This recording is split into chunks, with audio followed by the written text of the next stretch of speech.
The Nashville Network, America's country home.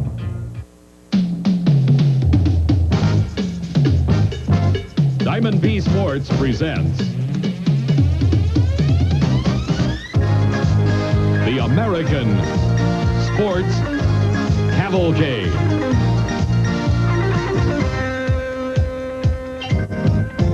A panorama of speed, color, drama, and excitement. The American Sports Cavalcade. This is Gainesville Raceway in Gainesville, Florida, home of the NHRA Motorcraft Gatornationals and site of some of the great moments in top fuel dragster racing. This is Joe Amato in 1984. Not only did he win the Gatornationals championship in top fuel, but had a great moment in his career along the way. This was a semifinal race against Gary Ormsby. At that time in 1984, many men had knocked on 260 miles an hour, but nobody had broken through that barrier. On a beautiful afternoon in Florida, it was Ormsby up in smoke and Amato slashing through the timing lights at 260 miles an hour, the first man ever to do so. It was a momentum he created there that carried him on to victory in the Gatornationals and the World Championship. In 1985, it was veteran Dick LaHaye's turn to take the Gatornationals championship. This was the final round where LaHaye faced off with Joe Amato, Joe's second consecutive final round berth. Could an unpainted, unsponsored car driven by a 45-year-old man from Michigan beat the highly touted world champion? Could he do it? Yes, he could. Dick LaHaye wins the 85 Gators and has only helped his daughter Kim, the crew chief on that automobile. For Dick LaHaye, it was his biggest ever drag racing payday and a triumph he'll never forget. And now, this year, the greatest name in the sport, Don Garlitz from just down the road in Ocala, comes to the Gatornationals with a revolutionary automobile. An automobile with audacious streamlining that may very well be the harbinger of a whole new breakthrough in top fuel. Hello, everyone. I'm Steve Evans. Since the very beginning of top fuel dragster racing, the emphasis has always been right here, on the motor. Bigger and bigger engines, larger superchargers, more complex and refined fuel systems to ram even more of that nitromethane in. Bottom line, power. Well, as that power becomes increasingly difficult to find, some drivers are exploring new ground. This is Don Garlitz, Swamp Rat 30, debuting here at Gainesville this weekend. Now, Don has added this very sleek Lexan canopy to the car to hopefully cheat the win. Rat under glass, if you will. But the big news, as far as aerodynamics are concerned, is possibly up here at the front of the car.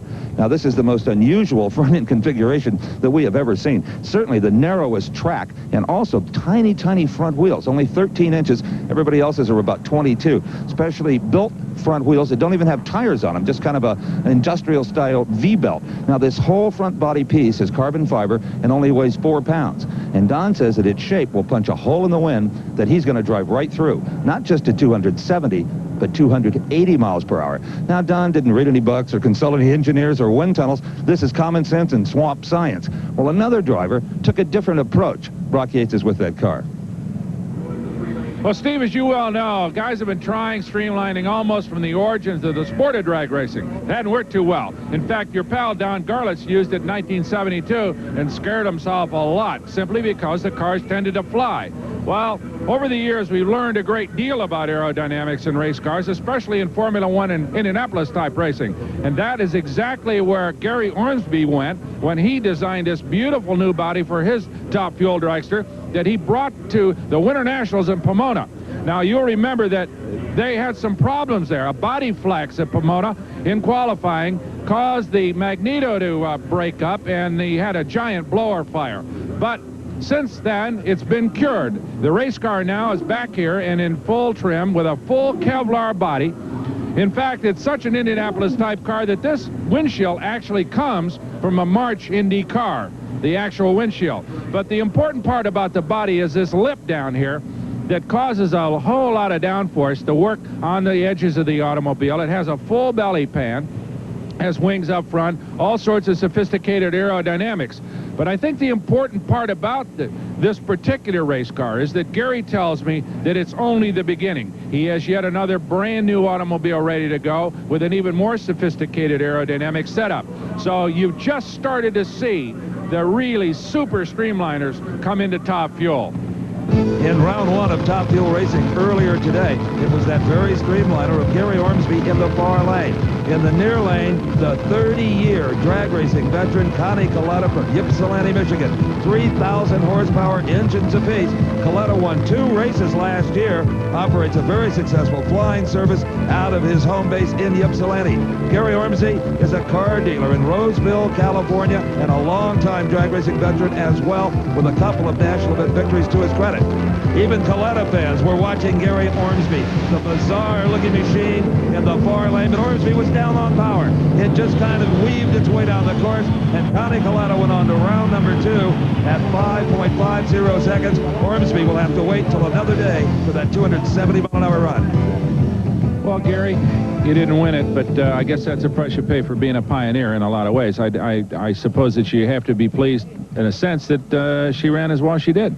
Well, I got down the track, Brock, and that's been a little more than we did at Pomona, you know, and we've been working with it. This is actually the first race we've had to work with it, and it's, so we're a little disappointed we're out the first round, but... Sure. We are too, but we know that it's the shape of things to come, and we'll count on seeing you at the next show with a more successful round, I'm sure. Well, thank you, Brock. Okay. We're sorry.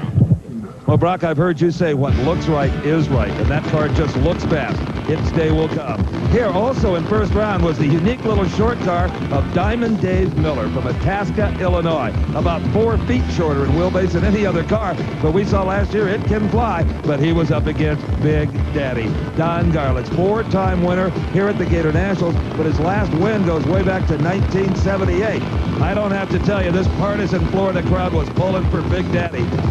A couple of unique vehicles, but all eyes were on the Garlett's car, blasting off the line, looking as if it was running without front tires. He won easily, 544, 264 miles an hour. But it was a victory that came not without major penalties.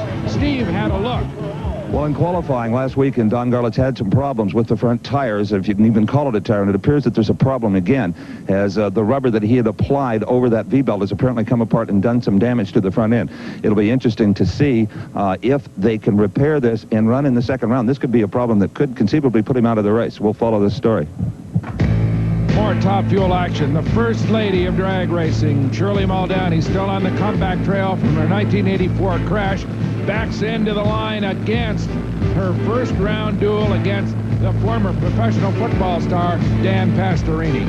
This is no playboy effort by Dan Pastorini. Takes his drag racing very seriously. Watch this. In qualifying, Pastorini in the near lane, kaboom! Blower explosion. Actually took a cylinder head off of the motor. Pastorini did a tremendous job of keeping the car under control, but a lot of people said he won't be back. This is a bucks down, unsponsored effort. Somewhere, Pastorini found the parts to put the car back together and found himself racing Shirley in round 1. Another look at a horrific blower explosion, one of the worst ever. Shirley Muldowney, what can you say? The only 3-time Top Fuel world champion, a movie of her life a few years ago. She's back after that terrible accident, and in the far lane in qualifying, she too let one go. Supercharger explosion, not nearly as spectacular as Pastorini's, but still very, very expensive, and that's her 3rd blower explosion in 3 races. Now remember, this was earlier action. Shirley in the far lane, Dan Pastorini in the near lane. Pastorini is yet to achieve his first victory in NHRA championship competition. He's qualified for every race he's attended, but he's yet to get a win light. Pastorini in the near lane. The beautiful black car. As I said before, very few parts and pieces available in their trailer. Donnie Couch wrenches his car and pulled up a miracle to get it back. It was Pastorini off the mark first. Pastorini, whole shot at Shirley Muldowney. Few have done that. The electronic finish line judge calls it for Dan Pastorini. Beautiful drive for Pastorini, his first victory, 573. A slow ET, but the victory was his. And a surprising moment at the end of the racetrack. You'd have thought both drivers won. Pastorini so delighted with his effort, and Shirley Muldowney seemed genuinely happy for him. The two of them shared some great conversation at the other end. Shirley admitting she was late and congratulating Dan. Well, you can be sure these two will meet again in years to come. The lady on the comeback trail and Pastorini on the verge of a whole new career in Top Fuel. And Brock, as always, not an empty seat in the house here for the Gatornationals. An awful lot of interest in this race, especially surrounding the new Don Garlits Streamliner. Good news, Big Daddy has some more of those strange V-belts for the front wheels. His friends and neighbors are pitching into fiberglass up the nose piece. He'll be back.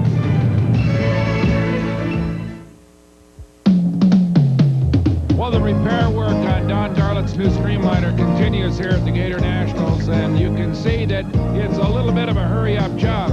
Kind of a finishing touch there with a can of black spray paint.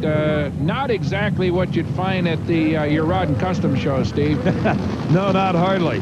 Here is Dan Pastorini. You'll recall in first round he defeated Shirley Muldowney. Well, it's time for round 2, but Dan is going to get a gift. He will have a solo run. He will advance to the semifinals with no problem whatsoever. The man he was scheduled to race here in round 2, the colorful Greek from Chicago, Illinois, Chris Karamessinis, defeated Bill Mullins in round number 1, but destroyed so many parts that the Greek just had to put the old car in the box and take a seat in the grandstands. He just couldn't come back. You know, Dan Pastorini is probably a little tired of being referred to as an ex-NFL quarterback. Drag racing is something he always wanted to do and is now finally getting the chance. I talked to him earlier. Anything that a decade in pro football helped you with getting your feet wet in this sport? Well, I think it's just, you know, the willingness to work. You have to work in football just like you have to do in this business, and right now it's just Donnie and myself. And we work very well together. I'm fortunate that I've got good people working with me and helping me out. This industry is a tremendous industry. The NHRA has helped us a bunch. All of our sponsors that are on the car have helped us tremendously, and I'm very appreciative of that fact. Which is harder work, football or drag racing? Drag racing. Which is more fun? Drag racing. 2 for 2. That's right. All right, Pastorini has an interesting decision to make here. Does he go for it, try to set a low ET, and then get lane choice in the next round? Or does he just make a very gentle pass simply to get into the next round? What do you think, Steve? I think he makes a gentle pass, Brock. I looked at his trailer. There are very few spare parts. Pastorini can't afford to break a thing. He abandons this run. He'll coast on through into the semis and give up any chance of lane choice. He had to do that. In fact, I'm proud of him for doing that. A little ego could have pushed the guy to the finish line. It wouldn't have been a smart move. Interesting that he runs 7:29, which is still a pro stock mark that would be very difficult to beat, and he shut off about quarter track. These things are rockets. Okay, we've got a couple of familiar names coming up. Now it's Connie Coletta against Gary Beck. But before that, let's go to Steve and Pastorini. Well, Dan, that's kind of like the other team not showing up. Those are few and far between, but we'll welcome it right now, Steve. An intelligent move you made up there, running that left-hand lane. There's been some doubts about that lane. You don't have lane choice, so you know someone's going to probably put you there. Well, we knew that we wouldn't have lane choice naturally. We just wanted to go out and see if the car'd shake, and it didn't shake. It left very hard and set up real good, so we figured Garlits or whoever's ever winning the next round will probably have the right lane. That's been the better lane today, so we were preparing for the left lane. And looking in your trailer, I can see why you didn't want to risk running for lane choice. We're short on a few bucks. All right, we'll see you in the semifinals. Okay, thank you. So Pastorini heads back to the pits to begin work for his next shot, and here is Connie Coletta backing in.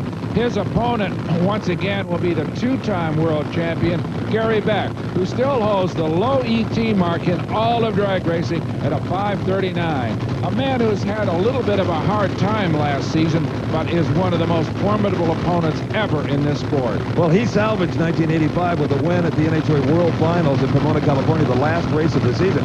Connie Coletta, boy, he had a good year in '85. He won, the Mile High Nationals in Denver, the North Star Nationals in Brainerd, Minnesota.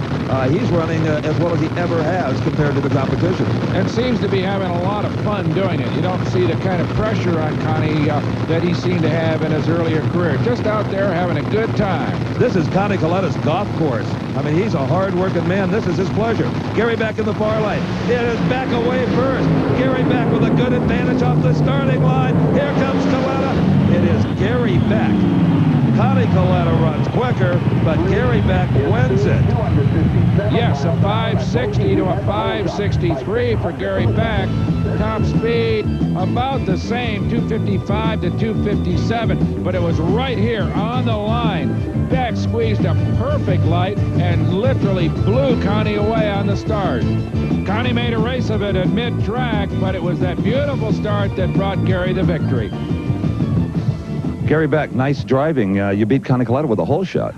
Terrific. We needed it. I know he's been running real good, and our car's a little inconsistent, so we have to go for it. You ran very well in the left lane, which some said was maybe subpar. Well, yes and no, but it's, you know, it was all right. I didn't hear the ET yet, but it's you know, it held on good. 563. Well, it's a little slower than last time, but it was all right. Gary Beck goes into the semis. Well, no driver likes to be beat off the line. Brock is with Connie Coletta. Oh, Connie Coletta checking over the engine here. Looks like that didn't break, but 560, Connie, I think he had you.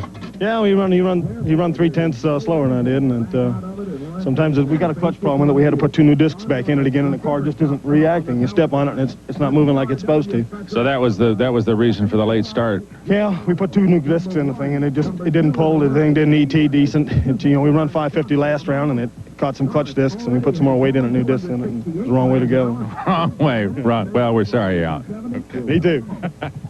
Well, Brock, Connie's workday is not over. His son Scott has a funny car we'll be seeing later on, and I'm sure Connie will be wrenching on it. And speaking of wrenching, those are the hands of the master. Don Garlett sliding the pistons into that aluminum racing Hemi for round 2 action to come. Stay with us here at the Motorcraft Gatornationals.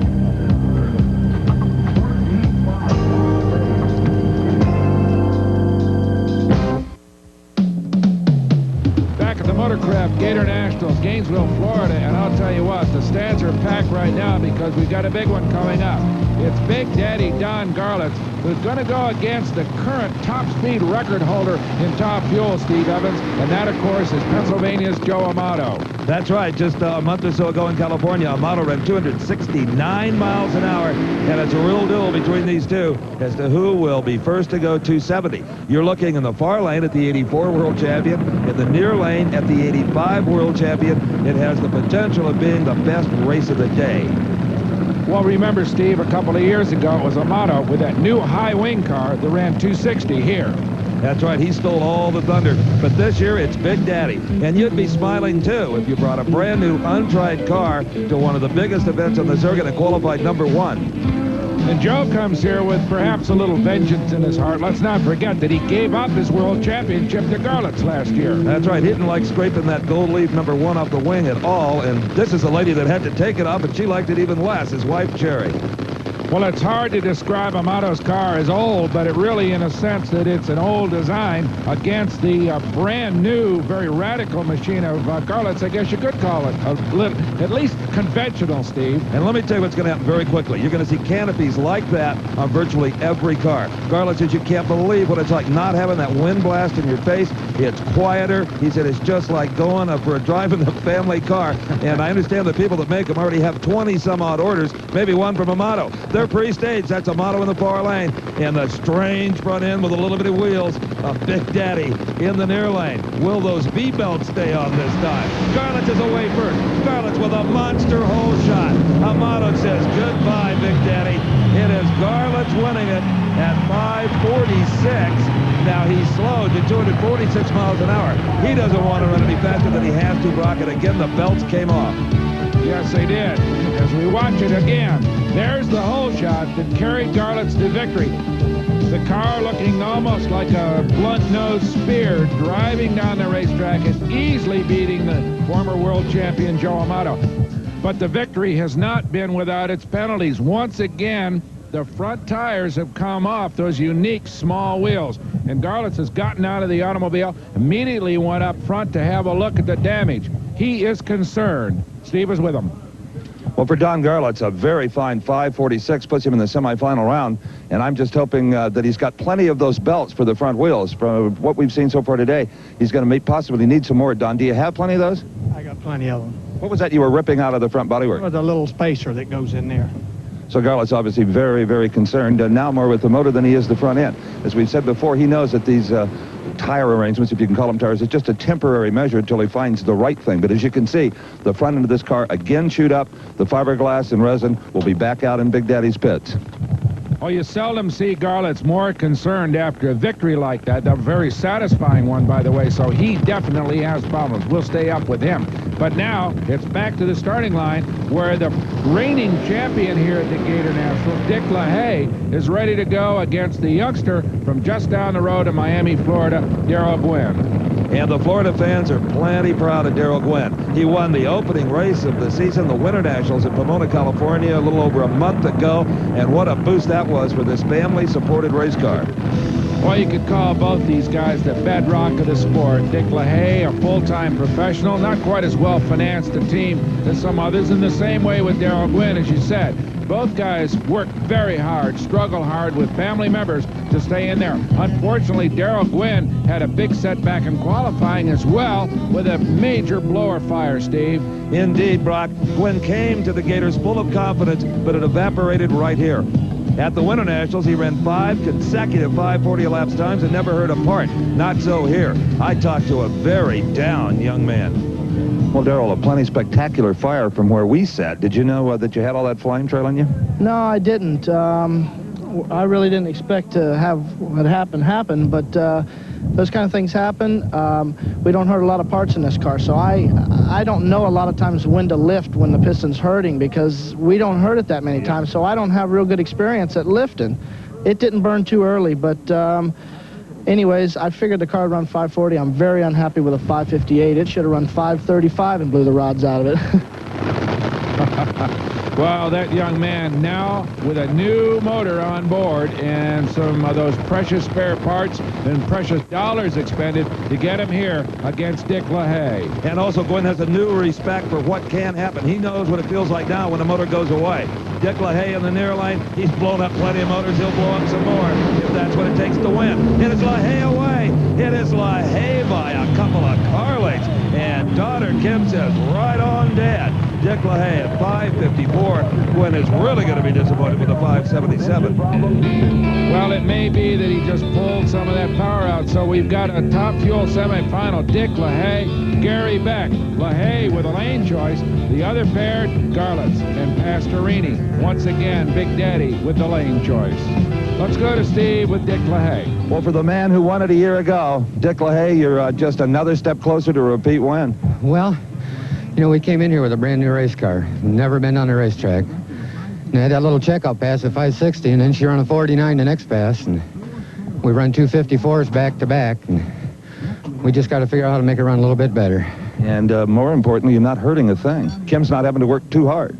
Believe me, we had to work hard that last run. We hurt a piston, we had to put another clutch in it, and I mean, we was the last car up there. We had maybe 15 seconds to spare. It was hurting things we can't see. That's it, yeah. We don't know until we get back there. Okay. Good luck to you, man. Thanks, Steve.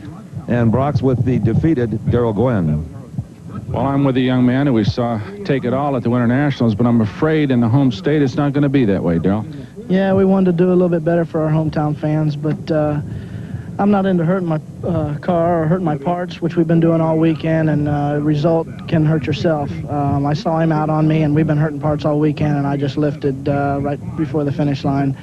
It was pretty unusual for us to hurt as many parts as we did this weekend, but it's a safe weekend, and we'll be back next week. Well, we're sorry out, but we're proud of you for using your head in those situations. I wish maybe everybody did. Well, that's true, but we can't, with our budget, without a major sponsor right now, we can't afford to break a bunch of parts, and maybe we could have gambled if we'd had a bigger budget, but right now we're just running off a shoestring budget, and that's what we got to do for right now. Well, we're sorry it ended for you like this. We'll always see you back.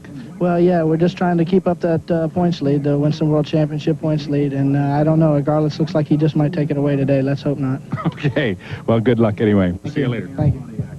Darrell Gwynn showing some great maturity. He just can't afford to blow up all those parts, and neither can this team. That is Donnie Couch, crew chief for Dan Pastorini, preparing his mount for a battle with Don Garlitz in the semifinals. This is one of the most unusual schools around, a school for drag racing. And Frank Hawley, who runs it, pushes drivers and cars to the limit. That's why he uses parts that can take a lot of pressure, like Fram oil filters. He knows with a cheap brand there could be problems, like leaking gaskets and maybe even big engine trouble. So Frank thinks it's worth paying a little more for a Fram oil filter. After all, isn't it better to spend a little now instead of a lot later?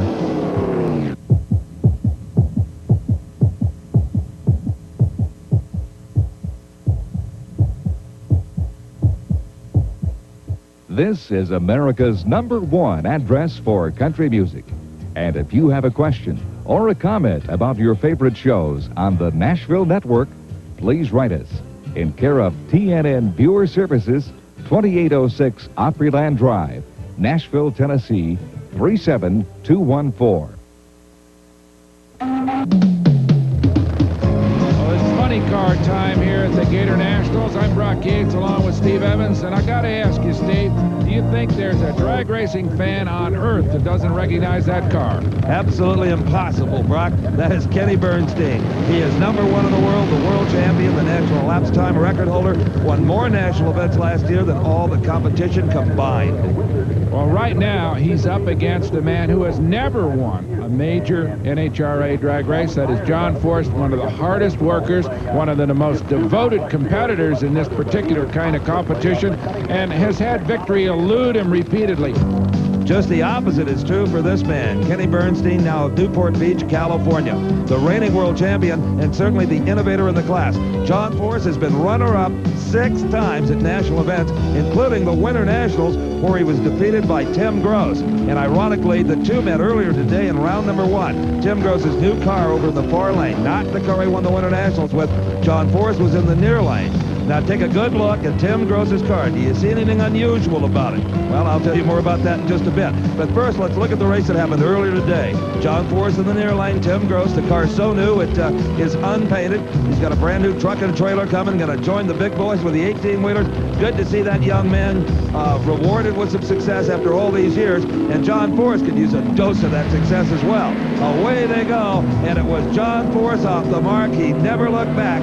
John Force just dumped Tim Gross out of competition in round number 1. Now, earlier I took a look at Gross's new car. Like everyone else, you may be scratching your head wondering why Tim Gross would bother rerouting the exhaust headers through the body as he has done. Well, this is the first step towards a full ground effects funny car. Before you can add skirting on the sides, you've got to get those headers out of the way, and that's exactly what Tim plans to do. He has ordered the plastic material, the same stuff that was used on Indianapolis cars and is still being used on Super Bs. So it will form a seal. It will actually be on the pavement on both sides and the front of the automobile, hopefully creating a ground effect for better elapsed time. I asked Tim, well, if it's rubbing on the pavement, how long is it going to last? He said, well, it lasted 500 miles at the Indianapolis 500, a quarter mile at a time, a long time. Well, unfortunately, Steve, he will not have a chance to wear tested anymore here at the Gatornationals. He's out for the day, and the man who put him out is now going to go against the reigning world champion. There you see John Force in the far lane. On the near lane, the Ford Tempo of Kenny Bernstein. Now, Bernstein was the low qualifier, the quickest car in the 16-car field, and with good reason. Here you see Bernstein driving away from John Force. John Force goes out in round number 2. Kenny Bernstein, a nice 566. Not world-shattering, but nice. 256 miles an hour. Force loses at 591. Reasonably typical run for Bernstein. Just string straight right down the middle of the strip. Very consistent. No tire smoke. No apparent damage to the automobile. Very, very typical of the present winning streak that he is on. All right. This is the burnout of the next pair, Billy Meyer. He will be going up against Tom McEwen, one of the real veterans in this sport and one of the best-liked guys around. So as McEwen and Meyer complete their burnouts and get ready for their round 2 funny car match, let's go up to the other end with Kenny Bernstein. Well, Kenny Bernstein continues to saw his way through this field. John Force, his latest victim, at a 566, Kenny. Well, it was smooth that time, Steve. Of course, we took a little out of it to get down the racetrack and not shake so hard as the first time. And it worked. It just slowed down a little bit. Force is always a tough customer. He gave you a heck of a fight halfway down. Oh, yeah. He was out on me a little bit, and he always does. He's been beating up on us pretty good at the start of this season, so it was nice to get by that one. Besides, he's a little ahead of us in the points, and maybe we can come around him this time. You look at your 566, and you look at Candies and Hughes. You're far from dominating this. No, Candies and Hughes is right there, and there certainly is no domination this weekend, and unless Dale Armstrong pulls a few more hats out of the ring and gets her going a little quicker. Well, here's a man that expects to pull a few rabbits out of the hat. That's Tom McEwen. He has an onboard computer that was developed by Kenny Bernstein's crew chief, Dale Armstrong. That could help him. Billy Meyer from Waco, Texas, a racetrack promoter and just generally solid professional in this kind of racing. This should be a good event, Steve. And Tom McEwen has a brand new crew chief, Bill Schultz, who has run so many cars into the winner's circle in drag racing. I think that's going to make a tremendous difference. Billy Meyer looking to improve on last season. Billy Meyer out first. Billy Meyer over the center line. qualification. It is Tom McEwen going on to win it at 5.86 seconds, a little off his pace, 249 miles an hour. Meyer rather had a great hole shot, but over the line. And what happened? Well, it's very likely that Billy Meyer experienced what you might call terminal tire shake. The car vibrated so badly that he just lost control and crossed that center line. Of course, according to NHRA rules, that's a bye. You can't do that and stay in competition. From that point on, it was an automatic victory for this man. Well, I don't think I'll have to tell Tom McEwen that Billy Meyer crossed the center line. Good thing I was in front of him. Could you see him? Out my mirror. No, yeah, he was coming right in my door, so, yeah. Clean and dry, another good elapsed time, very steady performance. Yeah, I think Schultz is trying to get a combination down a little different than he had with Pulde's car, where it would run low ET one run and smoke the tires the next, you know. And I think he's trying to get a consistent situation to get used to me being kind of an old guy. Trying to make up for that, you know. Well, speaking of Bill Schultz, one of the highest paid mechanics in this business, he doesn't even bother coming down in the car to pick you up. He's in the limousine down there with just the window cracked open with a drink in his hand, and if we run good, he comes back to the trailer. I'll tell him you said that. Okay, thank you. One of the real funny men in this business, Tom McEwen. And there is a man who wears literally two hats. Still in his driving suit, Big Daddy is wrenching his car, getting ready for the next round. We'll be back with more, the Gatornationals, following this.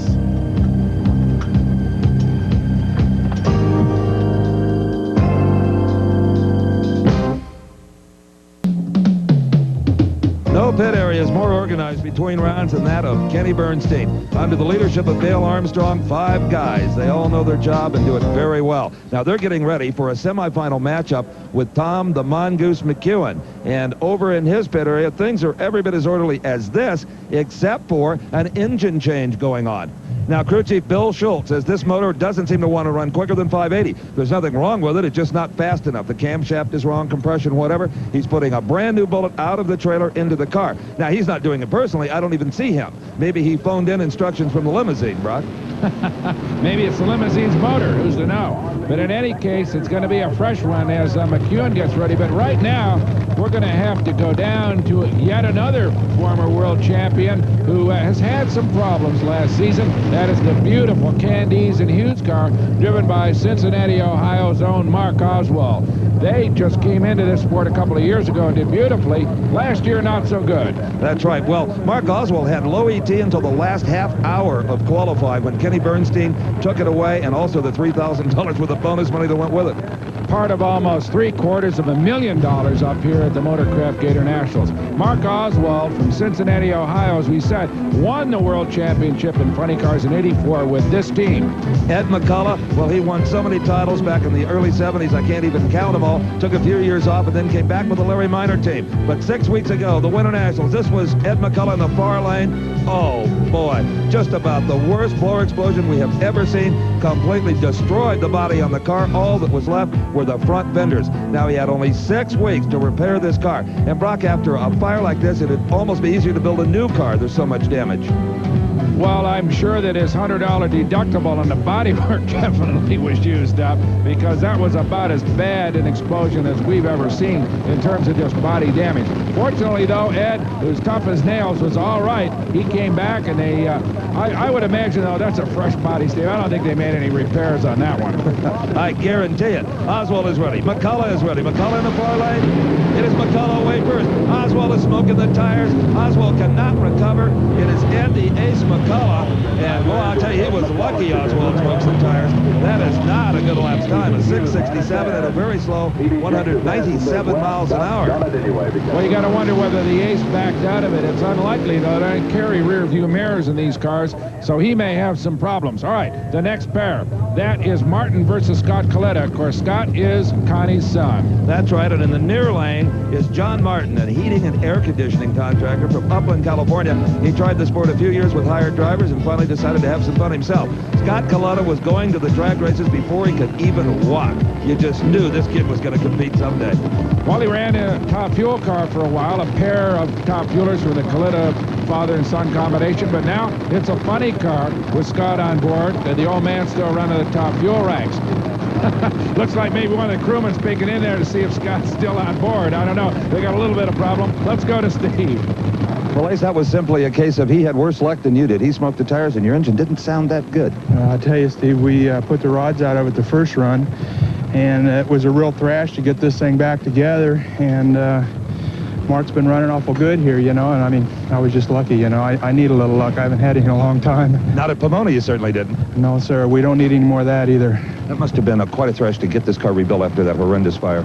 Well, I tell you, Steve, we started Monday morning after Pomona, and we worked right straight through. We had one half of one Sunday off, and we worked right straight through every day, and here we are. You're right. You do deserve a break. Thanks. Well, he sure does deserve a break. A great sportsman and one of the bravest guys we've ever seen in this sport. There it is, Scott Coletta. They put the escape hatch back down, and sure enough, they got everything working right. Whatever problems they had seem to be cured. This is Scott Coletta's funny car debut in NHRA competition. He's run some local events around the Michigan area to get a little training in the car. And John Martin, he's a little light on experience himself. It is Martin from California smoking the tires. He's got a fire. Scott Coletta shut off. Coletta gets back on the throttle. Scott Coletta recovers to win. Coletta had given up, but he wins with a 7:35 at 202 miles an hour. That's one of your weirder races, isn't it? It looked as if everybody didn't want to win that. At first, Martin hesitated, and then Scott, being a polite young man, said, well, gee, if you're going to slow down, I will too. And then he finally said, oh, to heck with it, I'll get back in it and win this thing. So Scott Coletta goes on to win, and unfortunately, John Martin will head back to California without a victory. But Scott heads on to the next round. A tenacious victory, young man. It just never hurts to get back on the throttle, does it? That's it. You know, we ain't got it straightened around yet, but they say luck is 90% of it, and so far I've had it. You probably heard John Martin kaboom that one.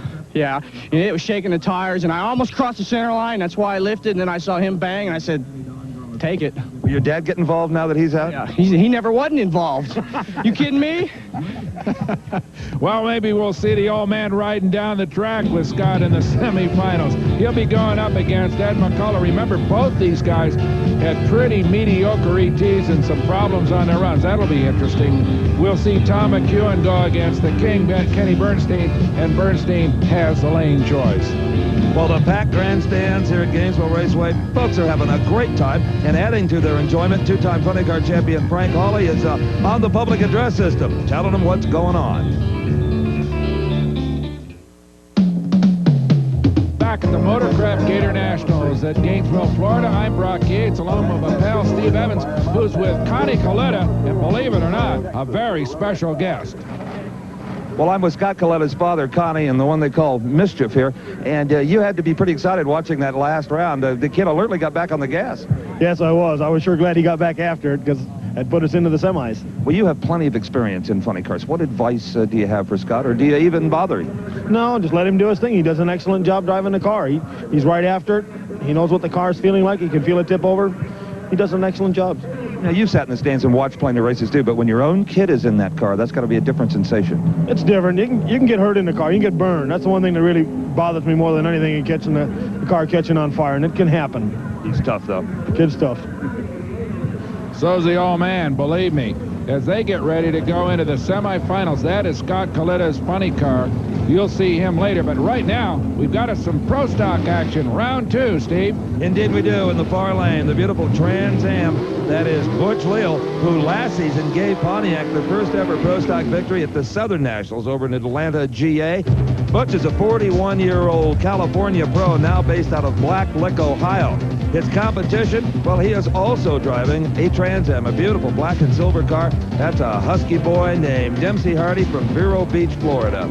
This could be an interesting one. As we know, Butch Leal, a master of the light, but Dempsey Hardy's been running very well with that car lately, and it could be a lot closer than you might think. Leal on paper could be the favorite, but Dempsey Hardy, I'm sure, has upset on his mind. Oh, I totally agree. It's Leal who is usually in that upset role. Here you would have to count him as a favorite, but give a good chance to Dempsey Hardy. They move in very carefully, as the Pro Stocks do. The RPMs come up to almost 8,000, and then they'll just sidestep that clutch when they see the yellow light. Dempsey Hardy carrying the front wheels beautifully. Look at Hardy. He is in this thing. Dempsey Hardy, Butch Leal.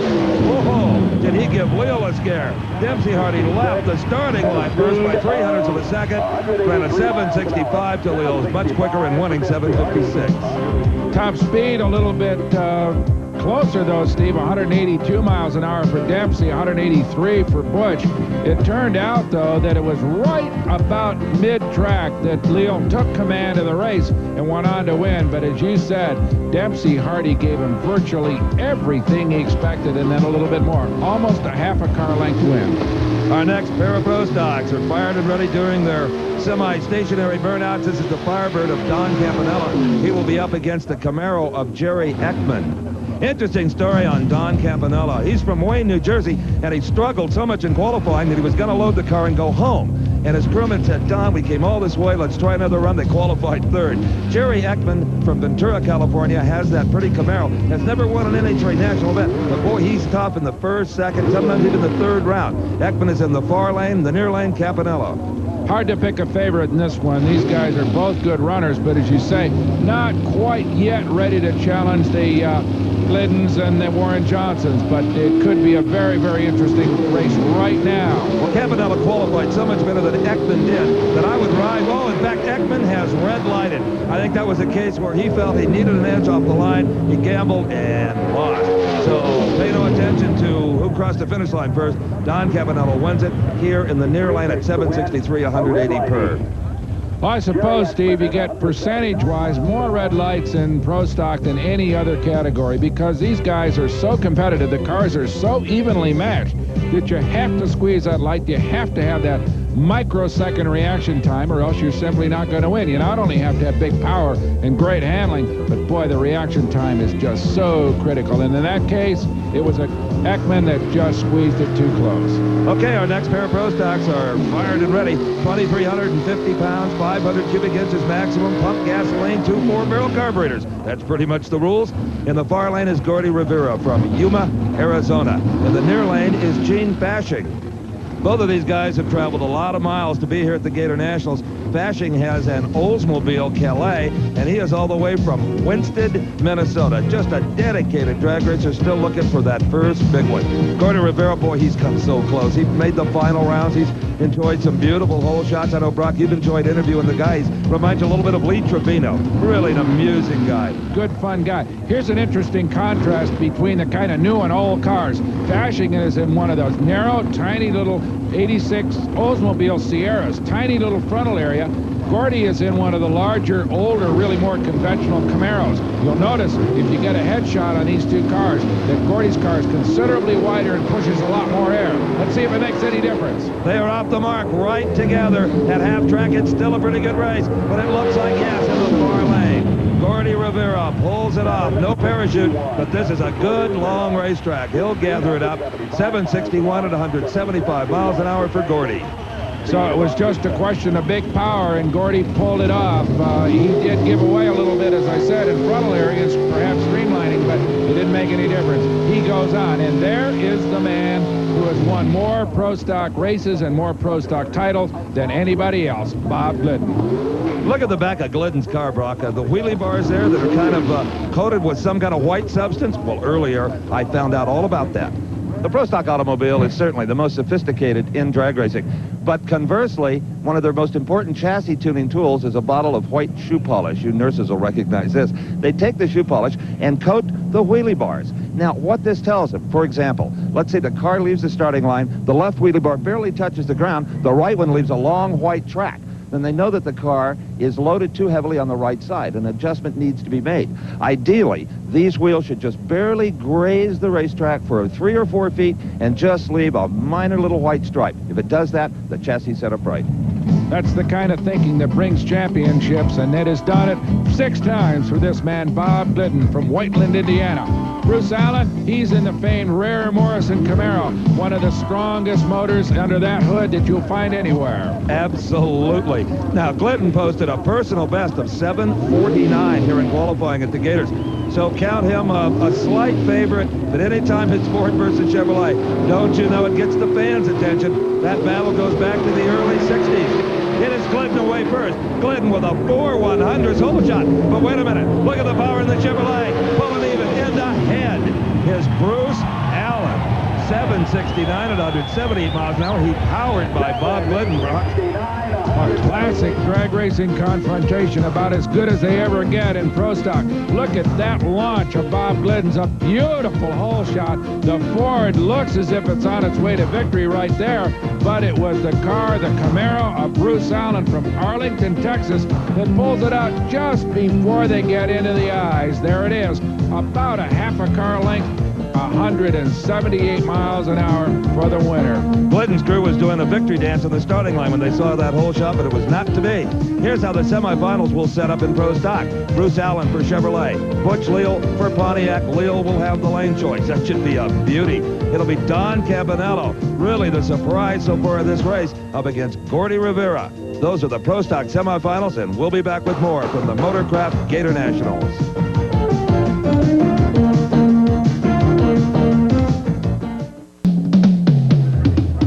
The neat part about drag racing is that when you're not watching them run, you can go back in the pit area and watch them wrench the cars. And that's what's going on right now in Ed McCullough's pit area as they get ready for the semifinal round of the funny cars. Boy, these guys have got some work ahead of them, Steve, because remember, he had some problems on his last pass. All right, it is time for the semifinal round of Top Fuel Dragster Racing here at the Motorcraft Gatornationals, and that is Dan Pastorini. He is up against Big Daddy Don Garlits, one of the greatest quarterbacks to ever play in the NFL, 14 years in all, up against unquestionably the greatest drag racer of all time, who is very concerned with those front wheels and their skinny little fan belt style tires. In fact, while we were away, Garlits was on the public address system and told the fans that he was sorry he wouldn't be able to run 270, that he was going to try to run only as fast as he had to win. Now for Dan Pastorini, you'll recall, he defeated Shirley Muldowney in round one with a hole shot. I talked to him earlier about his success today.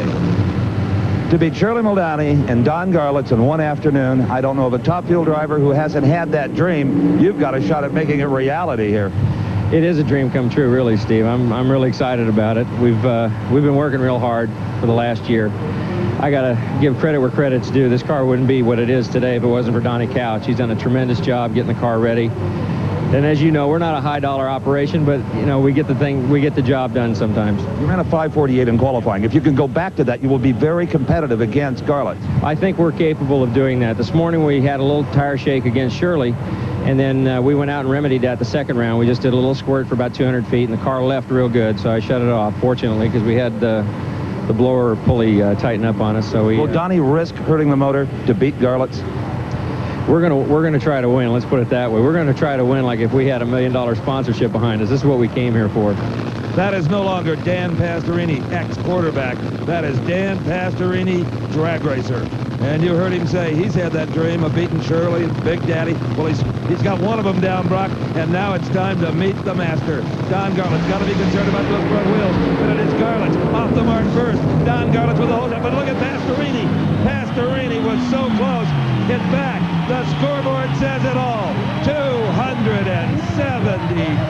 miles an hour, the fastest speed in history. The crowd has gone nuts. It is bedlam. And give a little credit to that to Pastorini, who pushed Garlits through the 270-mile-an-hour barrier. He sure did. He gave Garlits a whole lot, all the way down to quarter mile. Garlits just roared through the lights, though, at the record-shattering pace. Remember, this was a racetrack that brought us 260 miles an hour. And now we see 272, the fastest ever run by an internal combustion engine dragster. Rocket cars are run faster, but it's still a moment to remember. But there's a penalty. Garlits has shed yet another front tire. You can hear him in the background. The crew says it. You punched a hole in the air. You drive right through it. 272. Oh, my God. Too fast for the record. Too fast for those bands on those rear wheels. Yeah, we got to have some real tires up on the front of this thing. You know, I heard you say to your crew, I'm not going to try the 270. That's over with for this race. There it was. Well, it's just running good. You know, you can't hardly help yourself. You basically tune, and we were taking nitro out of it. It's just that it's so slick. The concept obviously works. Yes, it's the design of the future. There's no question about it. We'll have the tire thing fixed. We've already got tires. We got some little airplane tires that's going to do the job just nice. Oh, by the way, you ran low ET as well, a quicker 540. Great. Okay. Big Daddy, the fastest man in the world of drag racing.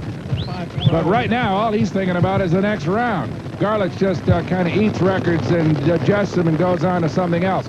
All right, semifinal round. Yet again, this pairing of these two veterans, Gary Beck and Dick LaHaye, the defending champion here at the Motorcraft Gatornationals. And of course, Gary Beck, as I said earlier, won the World Finals just this past October. So both of these would be worthy opponents for Big Daddy Don Garlits, and I'm sure both of them want a shot at him. Gary Beck has been running quicker and quicker with each round. Dick LaHaye, as we heard him say earlier, that was a brand new car when he came in here, so we really don't know what its potential is. Absolutely right. And LaHaye worked so hard with his daughter Kim to get this thing ready. They haven't even put a paint job on it yet, Steve. All right, they are staged and ready. Gary Beck in the far lane, near lane, Dick LaHaye. It is LaHaye away first. Beck smokes the tires, but he won't give up. Beck charges, not enough. Dick LaHaye wins it. Kim loves it. LaHaye at 5:47. He will be a worthy challenger to Garlits. Beck at a 5:51. An incredible elapsed time considering how hard he smoked the tires. Big Daddy heads back to the pits. He now knows that he will face Dick LaHaye in the Top Fuel Finals. So there you have it, as Big Daddy heads back to the pits for yet another tire change after that 272-mile-an-hour pass. That's Ed McCullough's crew. They're still thrashing to get ready for his race against Scott Coletta. That's his competition. Now let's go to Dick LaHaye, who has the dubious distinction of racing Garlits. Well, this sets up as one heck of a Gatornationals final. The defending champion, Dick LaHaye, against Don Garlits. A 5:47. You can race with him. Yeah, well, we felt we could, as long as we're learning about this new car, and every time we make a change, it responds, and I'm really liking this thing. And from the looks of the motor, maybe there's more in it. Oh, yeah, I think so. We found something that last run that we thought, gosh, how come we didn't catch this before? You were strapped in the car. You could see the scoreboard. Garlits ran 272. Yeah, I know. I mean, he's got it zipping down there in the lights, don't he? And it's unreal. I don't know how fast this thing will run because I haven't run it through the lights yet, but we're going to try. We're about to find out, huh? That's it. One of the really good guys in this business, Dick LaHaye, as he gets ready to face off against Big Daddy Don Garlits in the Top Fuel Finals.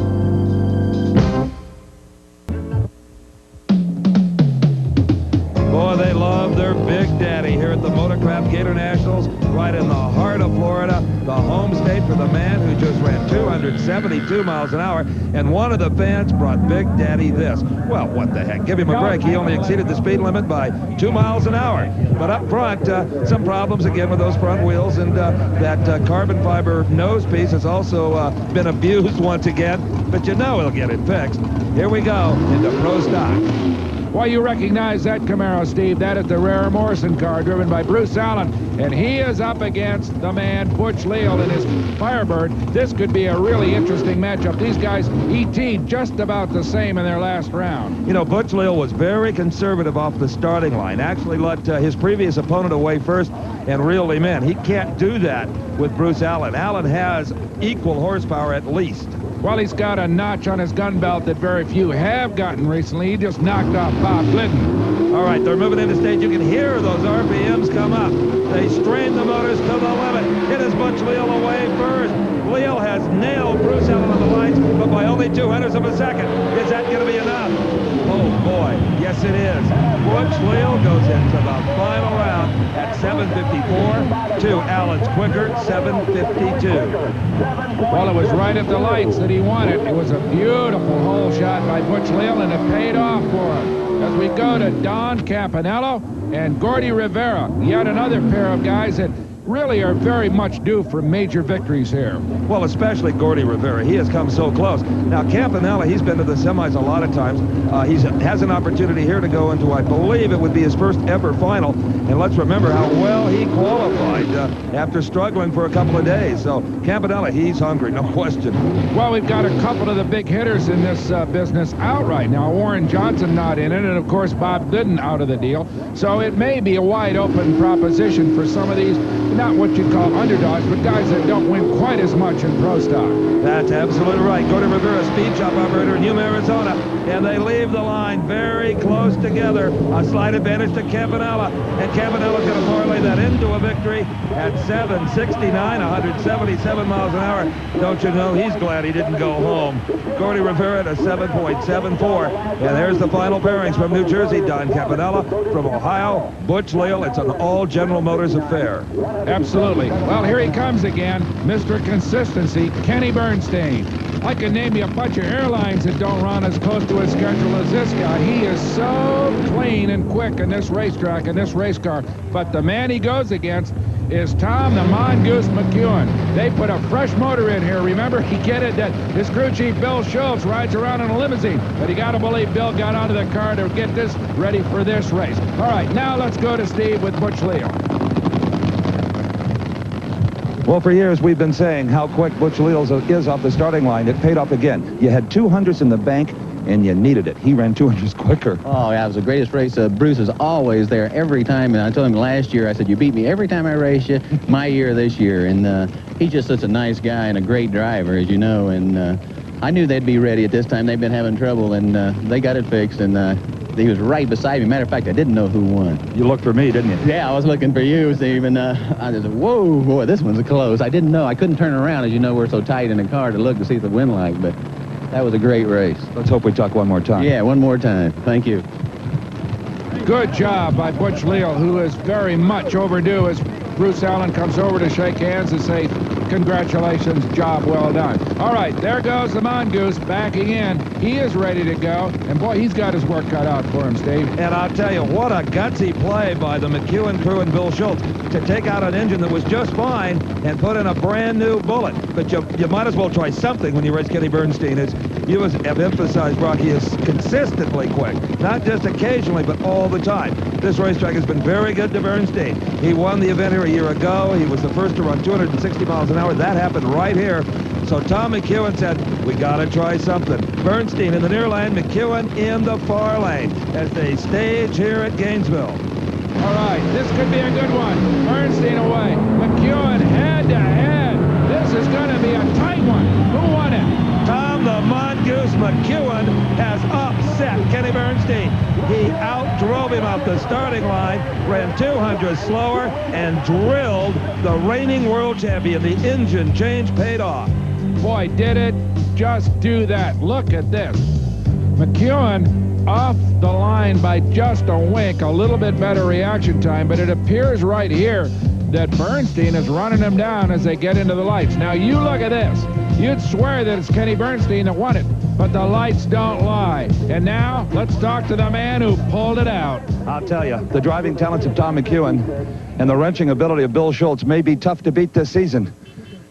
You had a 300s hole shot, and it's a good thing. He ran 200s quicker. You ran 567 and beat him. No time for jokes, Evans. I'm telling you the God's truth. Thank you very much. We're due, I think. And it was Schultz's decision to change the engines, and it paid off. The whole thing is his decision, everything. All I try to do is leave somewhere in the majority of a minute on the light down there, no matter what Frank Hawley may say. We beat Frank, you know, we run him out of drag racing. You know, he gets it up there, it's all he wants, but, you know, he wasn't the Flash, you know. But anyway, we're happy to be here, and I'm happy with the whole crew and the whole everything, and let's just hope our luck hangs on. Oh, boy, just one more, huh, Goose? Coors is liking this. This Coors is for Bernstein. Well, I'll tell you what, Frank Hawley was ragging Goose a little bit over the PA system about maybe he was getting a little bit old for this business. But I'll tell you what, he was young enough to knock off Kenny Bernstein. Kenny, here at Gainesville, you and I usually talk about 1 hour later than this, but McEwen just stepped up there. He did. He sure did. He ran good. He left a little ahead of me, and he ran better than he's ever run in a long time. And hats off to him. He did a heck of a job. He has one of your computers on board. He said he thought maybe Bernstein had put a 580 chip in it. He couldn't go any quicker, so he changed engines. I'd like to have it back. Maybe I'd put a 6.0 chip in it right now, but that's it. No, he did a good job. That's what it's all about. And Dale Armstrong, my crew, did a super job, too. So, you know, it's just the way it goes. You leave with a track record as well, 5:59. You know, we'll just hang in there and keep going. See you on down the road. Got it. Good job by the champion, but not quite good enough. All right, here's the next pair. I don't know, Steve. Scott Coletta, Ed McCullough. Who's to know? What do you think about this? Well, which is the luckiest is one point. Both of these guys are very fortunate to be here. Scott Coletta was beaten, and the other guy blew up. McCullough had a very slow elapsed time the previous round, but was fortunate enough to have the other driver go up in smoke. So anything could happen here. Let's hope they both got their problem solved. Coletta is just really a lack of funny car experience. A year from now, you're not going to be looking at the same operation, I don't think. Right. This is a brand new car and basically a brand new driver. In the funny cars, as we know, he's run the Top Fuel cars and been around his father for years and years and years, watching how it's done. Ed McCullough, on the other hand, has been in this sport probably almost as long as any of the top professionals. He's seen it all. All right, we've got to start. And Coletta in trouble. Sideways, looks like he went up in smoke. And Ed McCullough goes on to yet again a very slow ET, Steve, 6:22. Well, diesel lap times are 4/10 off of qualifying, but it doesn't matter. It'll be Ed the Ace McCullough against Tom the Mongoose McEwen in the final round. I don't have to tell you, McEwen will have lane choice. And there's one busy girl. Kim and Dick LaHaye, the only two people preparing that car. No fancy air wrenches. They do things the old-fashioned way. They earn it.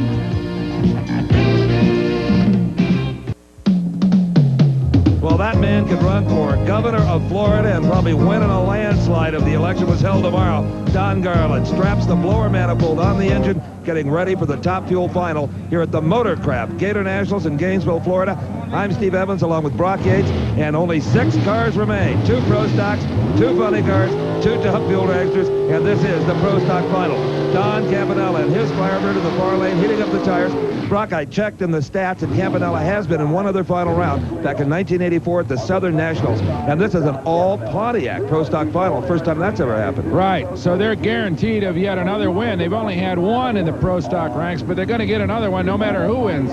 As we watch Butch Leal, known to be the master of the light, going back, trying to take another shot. Campanella, I don't know. It's going to be a really interesting race. These guys have, as we said earlier, just about been equal all day long, and the matchup, I'd say, just about even. Well, I don't know, Brock. Looking at Leal's elapsed times the last few rounds, they have been considerably quicker. So I have a feeling maybe Campanella, his motor may be going away. He's been going slower and slower every round, and Leal has been going at least as quick as the round before. So I would give a pretty good advantage to Leal, really. Well, it's a big deal to change motors in these machines. Not like the Top Fuel and the funny cars. You don't just snap one in. So probably Campanella's got to go with what he's got. Absolutely. He had nothing left. He broke one motor in qualifying. Moving in is Butch Leal and Don Campanella. The Pro Stock final. Butch Leal, red lights. Unbelievable. Butch Leal, red lights. And as you can see, he had plenty of performance to have beaten Campanella, but he gave away the win. Don Campanella wins his first ever NHRA championship, shutting off to an 8:13 at 132 miles an hour. I think Leal was just so keyed up that he doesn't know how to back off.